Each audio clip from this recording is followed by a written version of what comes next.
Alright, everybody, moving right along. This is section 4, Skeptics and Their Misconceptions. Uh, just want to. This is mainly about UFOs and dinosaurs in the Bible, which UFOs can be kind of argued, but dinosaurs can't because they are mentioned in the Bible. Actually, 3 different types, and I'll get to that in a moment. I want to first do the UFO thing. What I'd like for you to do is read, let's see, Ezekiel chapter 1, verses 4 through 28, and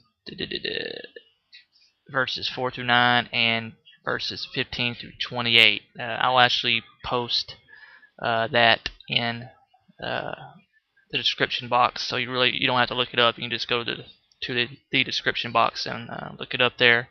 It'll be all on there. It's quite interesting. Just take it for what it's worth.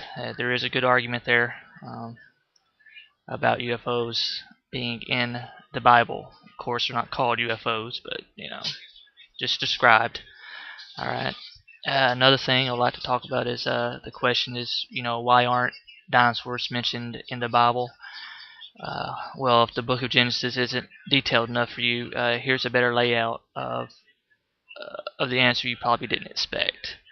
Uh, Dinosaurs are mentioned in the Bible. They are described, actually.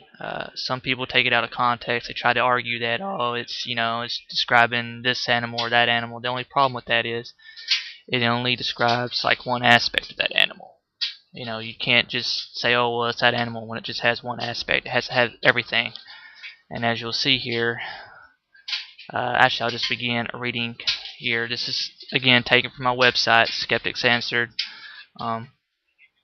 And you can find the website in the description box. I'll put the link in there, as I do in all my videos. So there's a lot more stuff on there that you can look at. Alright, I just want to get right into this real quick. Alright, here we go.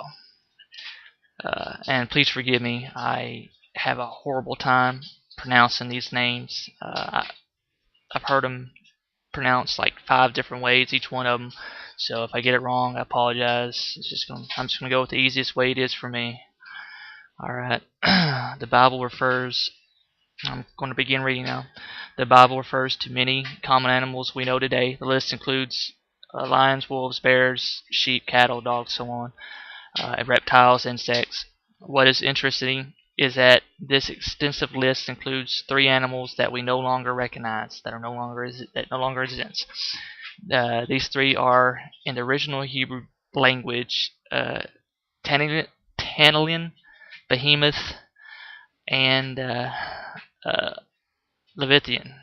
I've heard it pronounced a couple different ways, but I just recently heard it pronounced as Leviathan. So it's Livyathan if you want to look it up.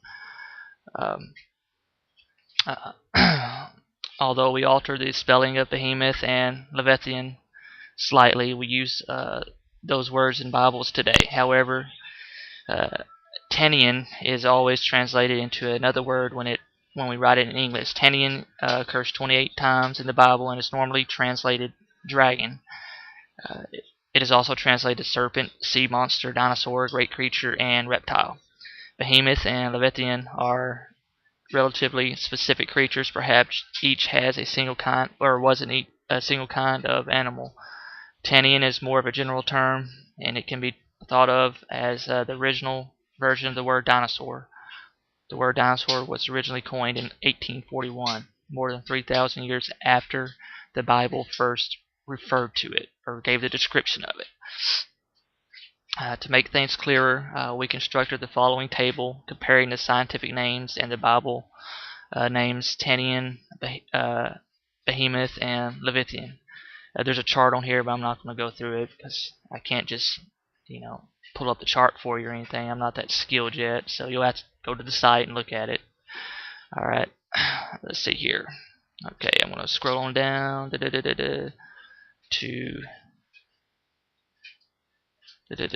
right here. Reading the Bible carefully, you will realize that no living creature matches the descriptions currently of Behemoth and Leviathan. However, if you grab your kid's dinosaur book, you will notice several possible matches for each one. Let's examine those. Behemoth has the following attributes according to Job 40:15 through 24. It eats grass like an ox. It moves his tail like a cedar. In Hebrew, this literally reads, he lets hang his tail like a cedar. Its bones are like beams of bronze, and his ribs are like bars of iron. He is the first of the ways of God. He lies under the locust trees in a covert of reeds and marsh. Some Bibles and study Bibles will translate the word behemoth as elephant or hippopotamus. Others will put a note at the edge or bottom of the page stating that behemoth was probably an elephant or a hippopotamus. Although an elephant or hippopotamus can eat grass or lie in a covert with reeds and marsh, neither an elephant or a hippopotamus has a tail like a cedar. That is, a tail like a large tapered tree trunk. They don't have that kind of a tail. In your kid's dinosaur book, you will find lots of these animals have tails like a cedar. Therefore, there's your first clue. That should be enough, but no, we'll continue. We would expect behemoth to be a large land animal whose bones are like beams of bronze and so forth. So whatever a behemoth is, it is large, very large. A key phrase is, he is the first of the ways of God. This phrase is the original Hebrew, implied that behemoth was the biggest animal created. Although an elephant or a hippo are big, they are less than 1/10 the size of a brontosaurus, the largest complete dinosaur ever discovered.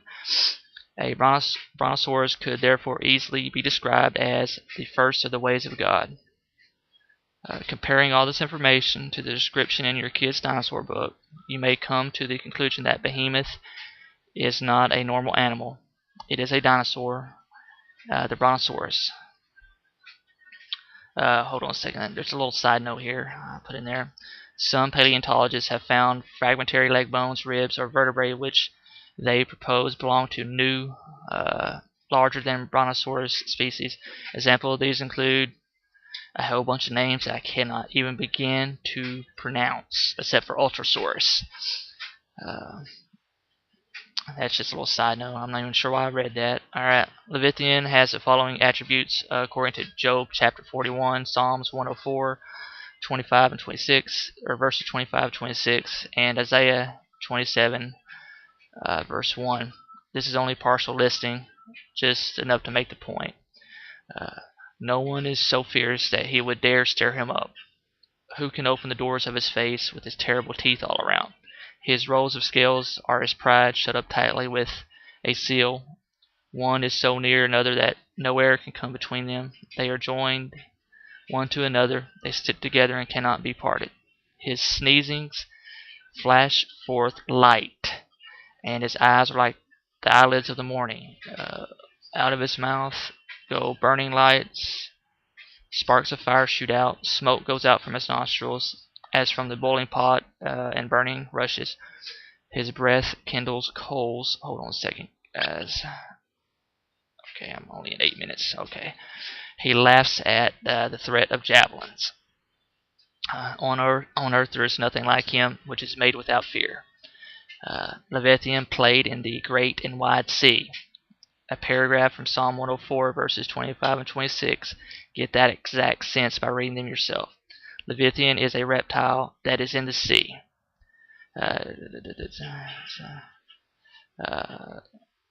Note, the word translated reptile here is a Hebrew word Tanian. This shows that Leviathan was also a Tanian, or a dragon. Unlike Behemoth, who is huge, Leviathan is ferocious and terrifying. Many references refer to the sea, so Leviathan is probably a sea creature. Although some Bibles refer to Leviathan as an alligator or crocodile, and both of these are fierce. Neither of these is a sea creature. They're not sea creatures. They like the water, obviously, but they spend much of their time on land. Further, the question, who can open the door of his face, implies that nobody can open Leviathan's jaws. Although an alligator's jaws cannot normally be forced open, a punch to their sensitive snout or poke in the eye might startle them enough to release their grip. And you got all kinds of gator wrestlers that can do it, or can wrestle around with them. So it's not like this portrays this animal as something that no man dare fool with. All right, let's see, where was that? Where I just leave off? Although this is a good description of an alligator's characteristic, it does not fit perfectly with the description of Leviathan, which is in the context of the Bible, was supposed to describe an intentionally impossible event, and we are not done yet. Hold on a second. The description of the scales is interesting. Several verses describe these great scales. Compared to Leviathan's armor, iron is like straw and arrows cannot make it flee. Let's face it, an arrow can do a lot of damage to a crocodile or an alligator, obviously. This is not a description of either a alligator or a crocodile, or any living animal we are aware of today. It was a dinosaur of some sort in the sea. Okay. Possibly the Loch Ness Monster. And now for the key ingredients: fire. It is hard to read Job 41:18 through 21 without realizing the Bible is telling us that Leviathan breathes fire. That alone will eliminate almost every living animal. Yes, there's one animal that in today's world it is called bombardier beetle.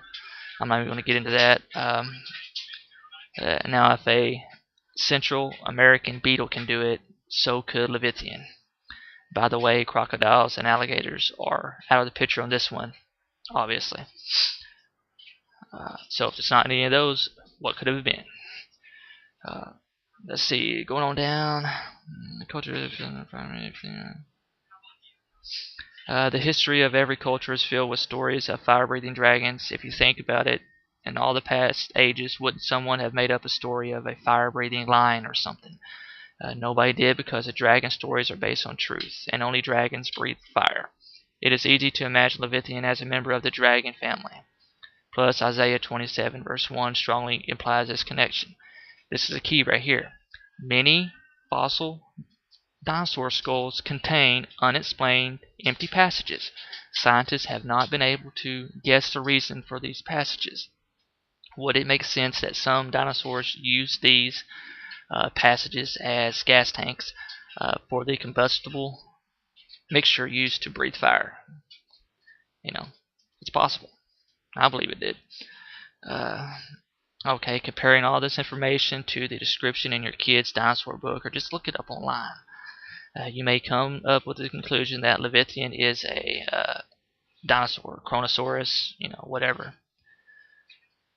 We have heard and read other suggestions, but the Kronosaurus is best match of any known creature in the description of Leviathan. Can I get an amen? So there you have it. Dinosaurs are in the Bible. Hold on a second. Alright. I'm almost out of time. Dadgummit. I'll continue on with the finish of section 4 in the next video. I just wanted to get the dinosaur thing out of the way so you all know that dinosaurs are described in the Bible. Use what I just told you. I know it's kind of fast, but like I said, I have a website that I just read this off of, so you can just go on it. You can get all the references down, look it up for yourself, and you'll see. Okay, you'll see exactly what I'm talking about. So whenever somebody brings it up, oh, dinosaurs aren't mentioned in the Bible, you can school them. You can drop some knowledge on them. All right, so I'm going to end this now and start on the next one. God bless.